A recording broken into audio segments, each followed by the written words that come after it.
Hi folks, Richard Ash, Folkcraft Instruments. I'm going to give you a quick demo of an instrument that is shipping to a customer this afternoon, or maybe he's picking it up. I'm not sure. I need to email and find out what he wants to do.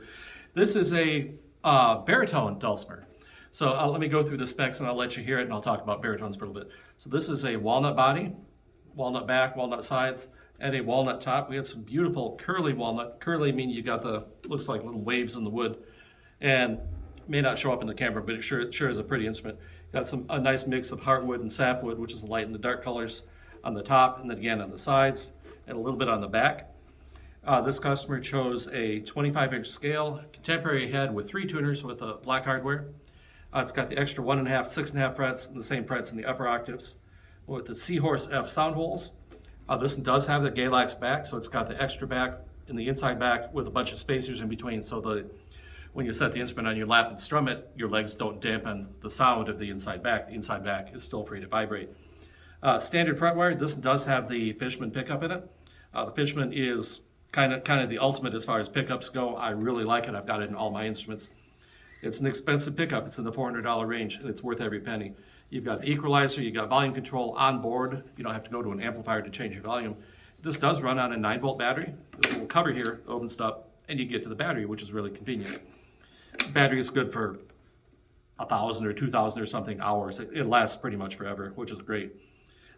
This instrument does have the extra stripes in the fretboard and in the back. So maple, bubinga maple, and then the same thing in the fretboard, maple, bubinga maple. So in the fretboard, you've got walnut on the outside, 2 stripes of maple, and then a stripe of bubinga.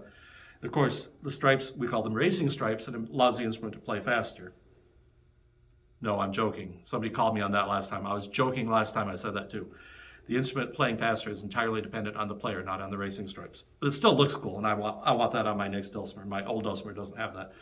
Anyway, so I'll let you hear a little bit of this. Oh, baritone. This is a baritone dulcimer. It's tuned AEA. So from bass to treble, you've got a low A, middle A, E, and high A. High string is an A.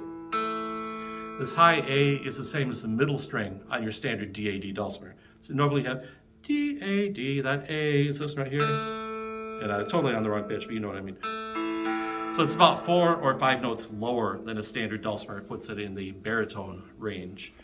I'll start out with a little bit of Shenandoah. And baritones are wonderful to sing with because they are a little bit lower. For a lot of us, we're stretching to get up to those high Ds. I can get up to an A very easily. So it's a great singing instrument. And it's a wonderful jam instrument too, if you know the chords to get around it.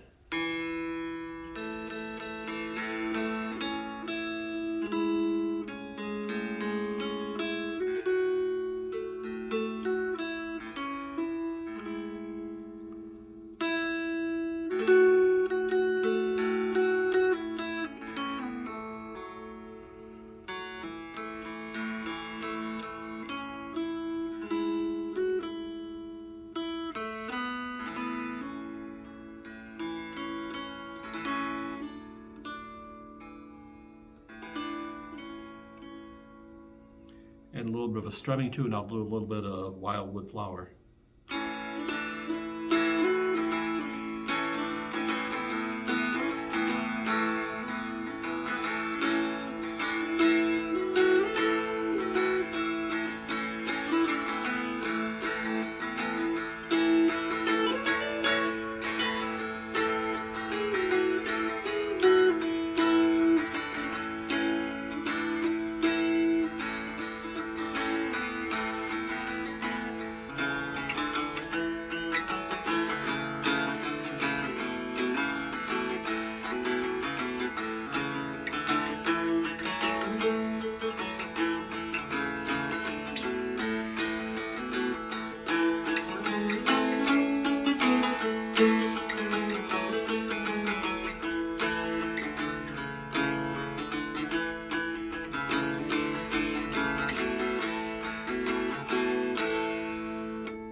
It's going to ring for an awful long time between the heavier strings and the Galax back.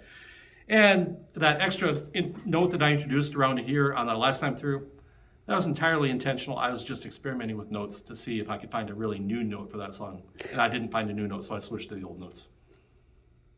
I'm joking about that too. I fumbled and stumbled, and that's what you get with a one-take video.